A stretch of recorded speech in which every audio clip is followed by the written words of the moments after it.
Aleyküm. Aleyküm tamam. Taşıyet müşe. Taşıyın tamam. Nerine varış gerek? Sergili.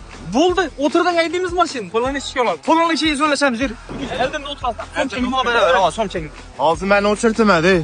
Ki ağzı mən o çırtımda yürü ondan mali başına otur. Yürü git. Ben mağlup olmuyor mu? Aa. Zor işetmin Nursallıcığım. Benim benzinim deyip yolda zapravkada toxtanmız. Benim fasilcem yeterli. Yanımda günün belki sen buldu. Ha bolda site Bana gitmeme. kara ülke bıçı isti aldakçı. Mən bilən gitsen bak curalarımın çayxanası var. O katın mutboğa dökə canım. Katmut olar. Aa. Bırak da gitmem benim. Sen studentsen ku.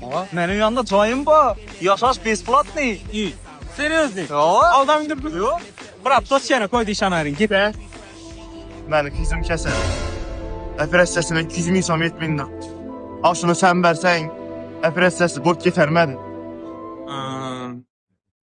Ağa indi beyanlı kıyızı keseleken ku yardan boladı. Koyun indi bulada gitarin boldu rahmet gittik. Peki. Ben yapam ne? Sen gitsen az yeterim lan maşininde post verirsen taşıyın tabarcımız gereken daha ötesi şuna baba sapam git.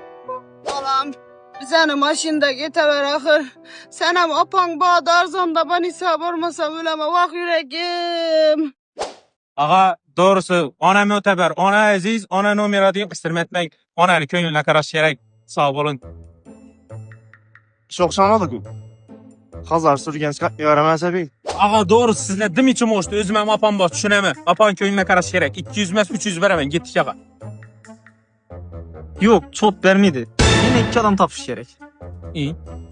Özeş tutmuş sen o değil mi? Apanın köyüne karşı gerek. Apanızın yüreğinin mazası yok. Apa kararlı mı ağa gittik. Yok hayır, arkan getiveremiz. Merem kılınıtmam.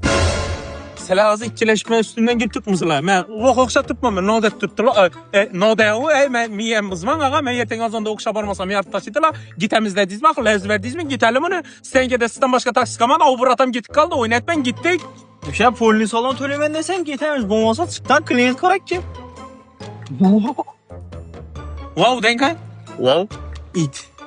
Taşkent, iki adam Taşkent. Sırası gidemiz Taşkent. Bir adam любой время tez gidip beremiz. Taşkent. Adam tapıp geldim özü Luço'ya gitip batırırken bize bilen Taşkent'e git adam buldu. Gittik indi. Sonra hem gittik mağa. Alo ağa, maşin doldu. Gelin indi geteli. Oo, sizden taksi mesmi susar şunu da ben düşünmeyindik mi? Bir şey hemen hep dedim bana işe yatma klient yok iş ona ver. Bundan göre Rızago programmasını sıkış desteğiyle koyayım ağa. Rızago ilovasini App Store yoki Play Marketdan skачать etsangizlar bo'ladi. Viloyatlardan Toshkentga,